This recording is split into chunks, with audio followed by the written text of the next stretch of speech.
ये है क्लास 11 का पॉलिटिकल साइंस का चैप्टर 5 लेजिस्लेचर। इसमें है ऑर्डिनरी बिल है होते क्या है।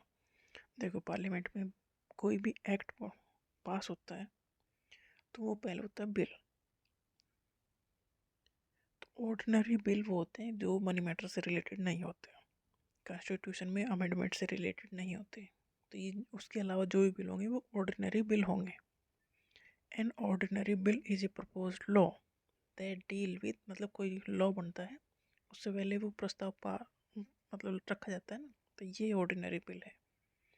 An ordinary bill is a proposed law that deal with general matters, जो जनरल मैटर से रिलेटेड होगा, जैसे कि एजुकेशन से हो, हेल्थ से हो या ट्रांसपोर्ट से हो, कुछ भी मैटर हो।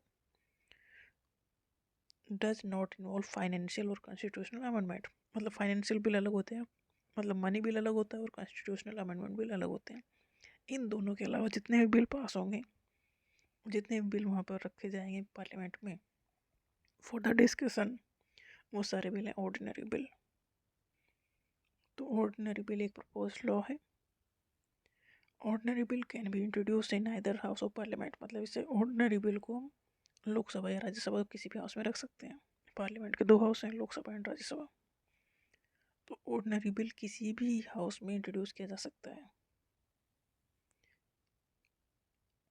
ए मिनिस्टर और ए member of parliament, member of parliament मतलब एमपी, प्रेजेंट द बिल, मतलब किसी को, किसी भी पार्टी के जो एमपी वहाँ पर जीत के आया है उसे लगता है ये बिल हमें रखना चाहिए तो वो रख सकता है। उस पर उसके ऊपर डिस्कशन होगा, और डिस्कशन होने के बाद अगर वो पास होता है तो वो फिर लॉ बन जाएगा।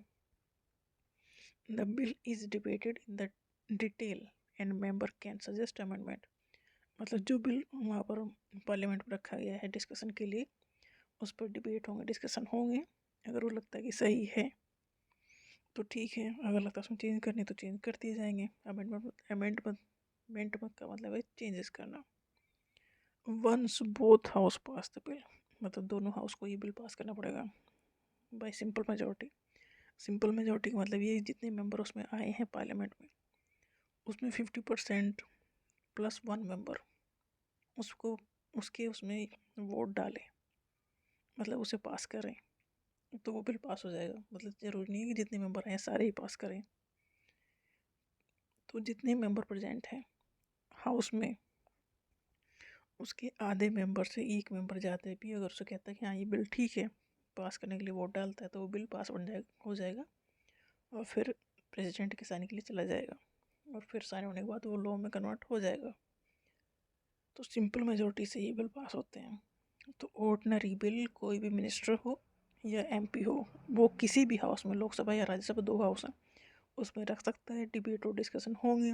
उसके बाद अगर दोनों हाउस ने वो बिल पास कर दिया तो वो प्रेसिडेंट के साइन के लिए जाएगा, प्रेसिडेंट ने साइन कर दिया तो एक्ट बन जाएगा, पास किया जाएगा सिंपल मेजोरिटी से। सिंपल मेजोरिटी का मतलब ये है कि जितने मेंबर प्रेजेंट हैं हाउस में, लोकसभा में, राज्यसभा में अलग अलग, उसमें के अगर आधे मेंबर प्लस 1, आधे से एक ज़्यादा होना चाहिए, वो अगर उसे पास कर देंगे तो वो बिल पास हो जाएगा। तो ये है ऑर्डिनरी बिल।